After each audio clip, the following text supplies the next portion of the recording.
Welcome to special analysis. నేను రమ్మ మండవ. ఈ రోజు అనాలిసిస్ లో భాగంగా మనం తీసుకోబోతున్న టాపిక్ ఏంటంటే, ఆల్రెడీ ఒక టైటిల్ పెట్టినాం మనం, చెవిరెడ్డికి చుక్కలు చూపిస్తున్న కూటమి అని చెప్పి కూడా మనం ఒక టైటిల్ పెట్టడం జరిగింది.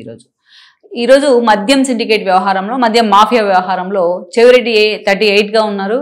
ఏ 38గా ఆయన్ను ఇటీవలే పోలీసులు కూడా అరెస్ట్ చేయడం జరిగింది. ఈరోజు చెవిరెడ్డి వాళ్ళని ఎంత థ్రెటన్ చేసే ప్రయత్నం చేసినా, ఎన్ని రకాలుగా తను తప్పించుకునే ప్రయత్నం చేసినా, అటు శ్రీలంకకు పారిపోయే ప్రయత్నం చేసినా, చాలా లౌక్యంగా కూటమి చాలా స్మార్ట్గా ఈ విషయంలో బిహేవ్ చేసింది.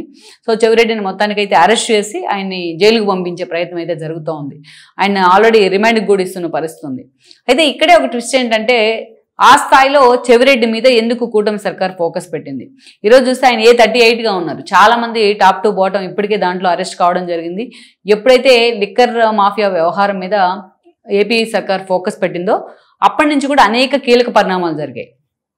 విజయసాయిరెడ్డి లాంటి వాళ్ళని విచారణకు పిలవడం కానీ, సిఐడి ఆయన అప్రూవర్గా మారి రాజ్ కేసిరెడ్డి పేరు బయటపెడతాం కానీ, ఇక వరుస పెట్టి అరెస్టులు సజ్జల శ్రీధర్ దగ్గర నుంచి ఈ రోజున జగన్మోహన్ రెడ్డి, ఓఎస్డి కృష్ణమోహన్ రెడ్డి దాకా ఎంతోమంది ఈ కేసులోని అరెస్ట్ అయ్యారు. అత్యంత కీలక నేతలంతా కూడా, కీలకంగా జగన్మోహన్ రెడ్డి కోటలో ఉన్న వాళ్ళంతా కూడా అరెస్ట్ కావడం జరిగింది. ఇంకోవైపు మిథున్ రెడ్డి కూడా రేపో మాపో, పెద్దిరెడ్డి మిథున్ రెడ్డి కూడా రేపో మాపో అరెస్ట్ అంట ప్రచారం జరుగుతోంది. అట్ ద సేమ్ టైం ఈ ఆధారాలని పూర్తి స్థాయిలో తీసుకున్న తర్వాత జగన్మోహన్ రెడ్డి మీద కూడా ఏపీ సర్కార్ ఫోకస్ పెట్టబోతుంది అనేది ఎన్నో రోజులుగా జరుగుతున్న ప్రచారం. అయితే ఇక్కడ ఒక ట్విస్ట్ ఏంటంటే, ఇప్పటిదాకా ఈ కేసులో అరెస్ట్ అయిన వాళ్ళంతా కూడా ఏపీఏలో లేకపోతే రాదర్ దాన్ పొలిటీషియన్స్. యాక్చువల్గా పొలిటికల్ అరెస్ట్ అయితే ఈ ఇష్యూలో ఎక్కడ జరగలేదు. ఈ మిథున్ రెడ్డి కోసం పోలీసులు ఢిల్లీ వెళ్ళినప్పుడు మిథున్ రెడ్డి అరెస్టే ఫస్ట్ అవుతుంది అనుకున్నారు అందరూ. కానీ ఎట్టకేలకు చెవిరెడ్డిని ప్రభుత్వం అరెస్ట్ చేసింది. సో మొట్టమొదటిగా జరిగిన లిక్కర్ మాఫియా వ్యవహారంలో ఫస్ట్ జరిగిన అరెస్ట్ ఎవరిది, రాజకీయ అరెస్టు అంటే అది చెవిరెడ్డిదే అని చెప్పుకోవచ్చు. ఇక్కడే చెవిరెడ్డికి సంబంధించి అనేక రకాలుగా ఈయన మీద నిజంగానే కూటమి ప్రభుత్వం కానీ, అటు లోకేష్ చంద్రబాబు నాయుడు కానీ పొలిటికల్ వెండట్టా తీర్చుకునే ప్రయత్నం చేస్తున్నారా అన్న చర్చ కూడా ఈ రోజున హాట్ టాపిక్ అవుతూ ఉంది. దానికి అనేక కారణాలు ఉన్నాయని అనుకోవచ్చు. సో ఇక్కడ మనం అసలు నిజాలేంటో చెప్పుకునే ప్రయత్నం చేద్దాం. చెవిరెడ్డి భాస్కర్ రెడ్డి అటు వైఎస్ హయాం నుంచి కూడా, ఆయన కాంగ్రెస్లో ఉన్నప్పటి నుంచి వైఎస్కి అత్యంత సన్నిహితుడిగా ఆయన ఉండేవాళ్ళు. ఈ క్రమంలోనే వైఎస్ అధికారంలో ఉన్న సమయంలో ఆయన తుడా చైర్మన్గా కూడా పనిచేశారు, టీటీడీ బోర్డు మెంబర్గా పనిచేశారు. అసలు ఒక దశలో టీటీడీలో పూమల్ లాంటి వాళ్ళు ఉన్నప్పటికీ ఈయనే అంతా తానే నడిపించిన పరిస్థితి కూడా ఉంది. అలా వైఎస్కి అత్యంత సన్నిహితుడైన ఫాలోయర్గా చెవిరెడ్డి భాస్కర్ రెడ్డికి పేరుంది. ఇక జగన్మోహన్ రెడ్డి పార్టీ పెట్టిన పరిస్థితుల్లో తన తండ్రి మరణం తర్వాత, 2009 ఎన్నికల పరిణామాల తర్వాత, తన తండ్రి మరణం తర్వాత జగన్మోహన్ రెడ్డి పార్టీ పెట్టారు వైఎస్ఆర్సీపీ పేరుతోని. అప్పుడు చెవిరెడ్డి లాంటి వాళ్ళు జగన్మోహన్ రెడ్డి వెంట నడిచే ప్రయత్నం చేశారు కాంగ్రెస్ నుంచి. ఇక అప్పటి నుంచి ఆయన జగన్మోహన్ రెడ్డికి కూడా ఒక అనుంగు ఫాలోయర్గా మారారు. ఈ క్రమంలోనే 2014 ఎన్నికల్లో ఆయనకు చంద్రగిరి నుంచి జగన్మోహన్ రెడ్డి టికెట్ ఇస్తే ఫస్ట్ టైం చంద్రగిరి నుంచి గెలిచి ఆ రోజు ఆయన ఎమ్మెల్యే కావడం జరిగింది. ఫస్ట్ అటెంప్ట్లోనే ఫస్ట్ టైమే ఎమ్మెల్యే అయ్యారు ఆయన. అయితే ఎమ్మెల్యే అయినప్పటికీ స్వతహాగా చెవిరెడ్డి ఎప్పుడు కూడా జగన్మోహన్ రెడ్డికి వెరీ లాయల్గా ఉండే క్రమంలో ఒకటే మాటలు కాంట్రవర్సీతో మాట్లాడిన సందర్భాలు తప్ప ఎప్పుడు కూడా జగన్మోహన్ రెడ్డికి తాను లాయల్ అని చెప్పుకోవడానికి ఆయన ఎక్కువగా తాపత్రయపడుతూ ఉండేవాడు. సో జగన్మోహన్ రెడ్డి కూడా అంతే ఆయన్ని ప్యాంపర్ చేస్తూ ఉండేవాళ్ళు. కానీ మిగతా విషయాల్లో మాత్రం చెవిరెడ్డి భాస్కర్ రెడ్డి అనేక సార్లు కాంట్రవర్సీల్లో ఇరుక్కున్నారు. ఆయన తనకి కేటాయించిన ఆదర్శ్ నగర్ ఎమ్మెల్యే క్వార్టర్స్ని తన సొంత నిధులతో రెనోవేట్ చేయించడం కానీ, అట్లాంటి ఎప్పుడు కూడా అసెంబ్లీలో అటు అనేక సార్లు హడావిడి చేసే ప్రయత్నం కానీ, అనేక సార్లు ఎప్పుడు అయితే పొలిటికల్ కాంట్రవర్సీస్ కన్నా కూడా ఇలాంటి కాంట్రవర్సీస్తోనే ఇరుక్కునేవాళ్ళు ఆయన ఎప్పుడు కూడా. అయినప్పటికీ కూడా జగన్మోహన్ రెడ్డి ఆయన్ని ప్యాంపర్ చేస్తూనే వచ్చారు. అయితే ఆ 5 ఏళ్ల పాటు జగన్మోహన్ రెడ్డి ప్రతిపక్షంలో ఉన్న 5 ఏళ్ల పాటు తనకంటూ కూడా చెవిరెడ్డి ఒక ఓన్ ఇమేజ్ అయితే క్రియేట్ చేసుకున్నారు మిగతా వాళ్ళతో పోలిస్తే. మిగతా వాళ్ళంతా కూడా కాన్స్టిట్యున్సీలోనో లేకపోతే వాటి మీద చాలా సీరియస్గా ఫోకస్ పెడితే కాన్స్టిట్యున్సీ ఎలాగైనా నాదే అన్న ధీమాతో ఉండేవాళ్ళు చెవిరెడ్డి. ఎందుకంటే అంతగా అక్కడ చంద్రగిరి ప్రజలతో ఆయనకి యాక్సెస్ ఉంది, డబ్బులు వెదజల్లుతారనే ఒక ఇమేజ్ ఉంది ప్రతి విషయంలో. సో అలా కాన్స్టిట్యున్సీ కన్నా కూడా జగన్మోహన్ రెడ్డికి ఆయన పనులకే ఎక్కువగా ప్రయారిటీ ఇవ్వడంలో చెవిరెడ్డి ఎప్పుడూ కీలకంగా ఉండేవాళ్ళు. ఈ క్రమంలోనే జగన్మోహన్ రెడ్డి కూడా ఆయన దగ్గర తీసుకున్నారు. కేసీఆర్ లాంటి వాళ్లకు జగన్కు మధ్య నడుమ రాయబారం చేయడానికి చెవిరెడ్డిని వాడుకునేవాళ్ళు జగన్మోహన్ రెడ్డి. ఎందుకంటే కేసీఆర్ ప్రచారానికి రథాలు సమకూర్చడం దగ్గర నుంచి కేసీఆర్ ప్రభుత్వానికి సంబంధించిన ఫీడ్బ్యాక్ ఇవ్వడం వరకు చెవిరెడ్డి టీం పనిచేస్తూ వచ్చేది చాలా కీలకంగా. ఆ టీంని ఆ స్థాయిలో ఆయన మెయింటైన్ చేసేవాళ్ళు. చెవిరెడ్డిని చూసిన వాళ్ళు ఎవరు చెవిరెడ్డికి ఎంత సీన్ ఉందా అని అనుకోరు, కానీ ఆ స్థాయిలో ఆయన పెర్ఫామ్ చేస్తూ వచ్చేవాళ్ళు. ఇక 2019 ఎన్నికల్లో మరోసారి ఆయన ఎమ్మెల్యేగా గెలిచారు చంద్రగిరి నుంచి. అప్పుడు అందరూ చెవిరెడ్డికి మంత్రి పదవి తథ్యం అనుకున్నారు కానీ బట్ జగన్మోహన్ రెడ్డి కొన్ని ఈక్వేషన్స్లో ఆయన పక్కన పెట్టారు. ఎందుకంటే అదే జిల్లాకు చెందిన పెద్దిరెడ్డికి, ఉమ్మడి చిత్తూరు జిల్లాకు చెందిన పెద్దిరెడ్డికి మంత్రి పదవి వచ్చింది, సెకండ్ ఎక్స్పెన్షన్లో రోజాకి వచ్చింది. సో ఈ క్రమంలోనే ఆయన పక్కన పెడతాం జరిగింది. అయినప్పటికీ తోడా దగ్గర నుంచి టీటీడీ బోర్డులో కూడా గౌరవ సలహాదారుగా అనేక రకాలుగా కీలకంగా వ్యవహరిస్తూ వచ్చారు Chevireddy. At the same time మంత్రిగా లేకున్నా జగన్మోహన్ రెడ్డి దగ్గర మంత్రుల కంటే సజ్జల లాంటి వాళ్ళకంటే ఎక్కువగా యాక్సెస్ ఉన్నట్టుగా కూడా ఆయన వ్యవహరించేవాళ్ళు. ఏకంగా తిరుమల రమ్మంటే జగన్మోహన్ రెడ్డి డిక్లరేషన్ ఇవ్వాల్సి వచ్చిందని రాని జగన్మోహన్ రెడ్డి తన ఇంటి ముందు చెవిరెడ్డి సెట్ వేసి పూజ చేయిస్తే అక్కడికి భారతీతో సహా కలిసి వచ్చిన పరిస్థితి మనం చూసాం.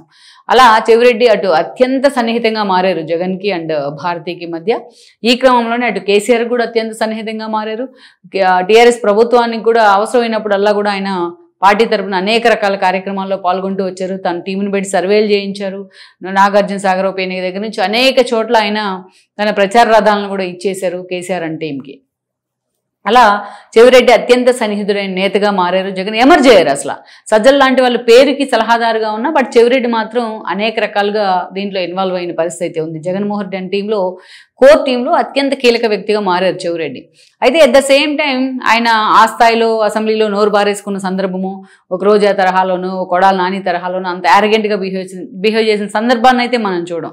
But at the same time చూసినట్లయితే ఆయనకు సంబంధించిన విమర్శలు అంటే కాన్స్టిట్యున్సీలో ఆయన కానుకల రూపంలోనో ఇంకో రూపంలోనో డబ్బులు వెదజల్లుతారనే ఒక విమర్శ అయితే ఉంది. But at the same time చూసినట్లయితే కేసీఆర్కి అత్యంత సన్నిహితుడైన వైఎస్ఆర్సీపీ నేతగా కూడా ఆయనకి ఇమేజ్ ఉంది. ఈ క్రమంలోనే ఈరోజు మొన్నటి ఎన్నికలకు ముందు ఆయన తీసుకెళ్లి జగన్మోహన్ రెడ్డి తన కొడుకు టికెట్ ఇవ్వాలని అడిగారు, చంద్రగిరి టికెట్, బట్ మోహిత్కి. బట్ జగన్ మాత్రం లాస్ట్ మినిట్ వరకు దాన్ని హోల్డ్లో పెట్టారు. బట్ లాస్ట్ మినిట్లో మాగుంట శ్రీనివాస్ రెడ్డి వెళ్ళిపోవడంతో టీడీపీకి ఖాళీ అయిన ఒంగోలు ఎంపీ స్థానానికి చెవిరెడ్డిని పంపించడం జరిగింది. బాలినేని ససీమేర వద్దని అడ్డం తిరిగినా బట్ ఆ రోజు జగన్మోహన్ రెడ్డి ఆయన మొర ఆలకించిన పరిస్థితుల్లో లేరు. సో ఈ క్రమంలోనే ఆ రోజు చెవిరెడ్డి ఒంగోలు నుంచి ఎంపీగా పోటీ చేశారు. ఈ క్రమంలోనే మొన్నటి కూటమి వేవ్లో ఆయన ఓడిపోవడం జరిగింది. ఇక చంద్రగిరి నుంచి అటు తన కొడుకు కూడా ఓడిపోయారు. ఈరోజు పులివర్తి నాని అక్కడి నుంచి ఎమ్మెల్యేగా గెలిచారు. అయితే అయినప్పటికీ పార్టీ ఓడిపోయినా జగన్మోహన్ రెడ్డికి అత్యంత సన్నిహిత కోటరీలో ఒక కీలక నేతగా ఆయన ఉన్నారు. ఇంక్లూడింగ్ ఈరోజు విజయసాయిరెడ్డి బయటకు వెళ్ళిపోయారు. సజ్జల లాంటి వాళ్ళ సలహాలు తీసుకోవడానికి జగన్ సిద్ధంగా లేరు. బట్ చెవిరెడ్డికి మాత్రం జగన్మోహన్ రెడ్డి దగ్గర అంతే కీలక ప్రయారిటీ ఉంది.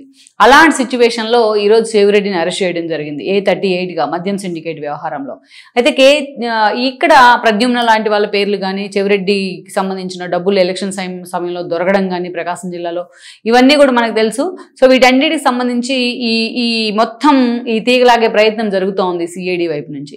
అయితే ఇక్కడే ఒక ట్విస్ట్ ఏంటంటే ఇక్కడ రాజకీయ కక్ష కూడా ఉందనే ఒక చర్చ ఏంటంటే కేసీఆర్తో అత్యంత సన్నిహితంగా చెవిరెడ్డి లాంటి వాళ్ళు వ్యవహరించారు. అనేక సార్లు కేసీఆర్ తరఫున సర్వేలు చేయడంతో పాటు కేసీఆర్కి నాగార్జున సాగర్ లాంటి ఇష్యూస్ మొన్నటి 23 అసెంబ్లీ ఎన్నికల సమయంలో తెల్లారితే ఎన్నికలు ఉన్నాయనగా ఈరోజు నాగార్జున సాగర్ దగ్గర హడావిడి నడిపించి ఒక మెస్ క్రియేట్ చేసి ఏపీ పోలీసులను తీసుకొచ్చి తెలంగాణ దగ్గర మోహరించిన పరిస్థితి ఉంది.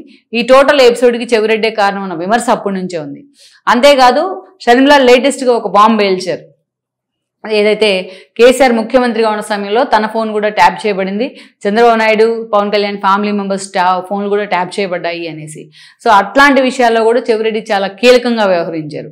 అందుకే ఇక్కడ చెవిరెడ్డిని గట్టిగా నొక్కే ప్రయత్నం కూటమి వైపు నుంచి జరుగుతోంది. చెవిరెడ్డి ఈరోజు నోరు విప్పితే అనేక సంచలనాలు బయటకు వచ్చే అవకాశం ఉంటుంది.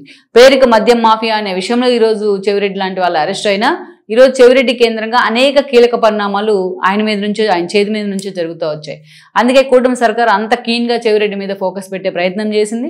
శ్రీలంక వెళ్తుంటే కూడా ఆయన అరెస్ట్ చేసే ప్రయత్నం చేసింది. సో జగన్కి సంబంధించిన కోటరీ గుట్టుమట్టులు అన్నీ కూడా ఈరోజు చెవిరెడ్డి చేతిలో ఉన్నాయి. అలాంటి చెవిరెడ్డి మీద ఈరోజు అందుకే కూటమి అంత సీరియస్గా ఫోకస్ పెట్టిందన్న చర్చ ఉంది. లెట్స్ సీ మరి నిజంగానే చెవిరెడ్డికి సంబంధించి ఆయన అప్రూవర్గా మారబోతున్నారా, లేకుంటే జగన్కి అంతే లాయల్గా ఉండే ప్రయత్నం చేస్తారా? ఆయన అరెస్టు ఆల్రెడీ రిమాండ్ తర్వాత ఎలాంటి కీలక పరిణామాలు జరగబోతున్నాయి అన్నది మనం చూడాల్సి ఉంది. ఈ వీడియో మీకు నచ్చినట్లయితే please share, like and subscribe.